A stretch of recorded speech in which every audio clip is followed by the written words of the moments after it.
House Stark of Winterfell, a family whose roots stretch back over 8,000 years, where legend, honor, and sacrifice define their bloodline. It began with Bran the Builder, a legendary figure whose power shaped the North itself. Bran was the architect behind Winterfell, a castle that would stand for millennia. But he did more than build. He helped raise the wall to protect mankind from the ancient horrors beyond. Bran was said to wield powerful magic, and his reign laid the foundation for the Stark's dominance of the North. The first Lord of Winterfell, his name echoed across the ages. And from him, House Stark grew into the mightiest house in the North, a symbol of strength and loyalty. Bran's descendants, though, would face the challenges of time. The family line flourished through Edwyle Stark, who helped secure Winterfell's place as the North's seat of power. Under his leadership, the Starks began to solidify their status, but the real turning point came with Rodrik Stark. Rodrik Stark, in the centuries following Bran, expanded the family's influence. But it was his son, Cregan Stark, who would become one of the most powerful figures in Stark history. In the wake of the Dance of the Dragons, Cregan Stark played a key role. When the Targaryens were torn apart by civil war, House Stark's unwavering loyalty to House Targaryen kept the North stable. Cregan's military genius secured Winterfell's position at the heart of Westeros' shifting alliances. He is remembered not just as a warrior, but as a ruler who maintained peace during the storm of dragons and bloodshed. As the centuries passed, House Stark saw many rulers. Rickard Stark was Lord of Winterfell during a time of great upheaval. The Stark name was kept strong, but a shadow loomed over the family. Rickard's son, Brandon Stark, was heir to Winterfell.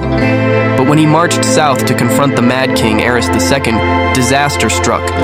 Brandon was killed, and Rickard died in the most cruel of fashions. Their deaths triggered Robert's Rebellion, a war that reshaped Westeros. Robert Baratheon ascended the throne, but it was the Starks, led by the Honorable Eddard Stark, who remained steadfast through it all.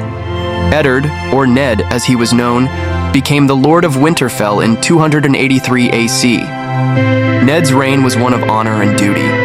He married Catelyn Tully, and together they had 5 children: Robb, the strong and noble heir; Sansa, whose political acumen would be forged in fire; Arya, a fierce survivor; Bran, destined for greatness beyond the mortal realm; and Rickon, the youngest Stark. The Stark children each faced their own challenges.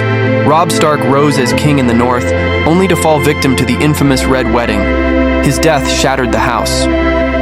Winterfell was abandoned, and House Stark was thought broken. But as history has shown, the North does not forget its own.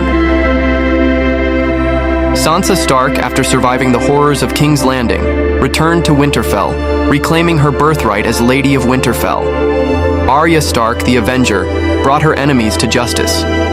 Bran Stark, once a simple boy, became the three-eyed Raven, seeing into the very fabric of time.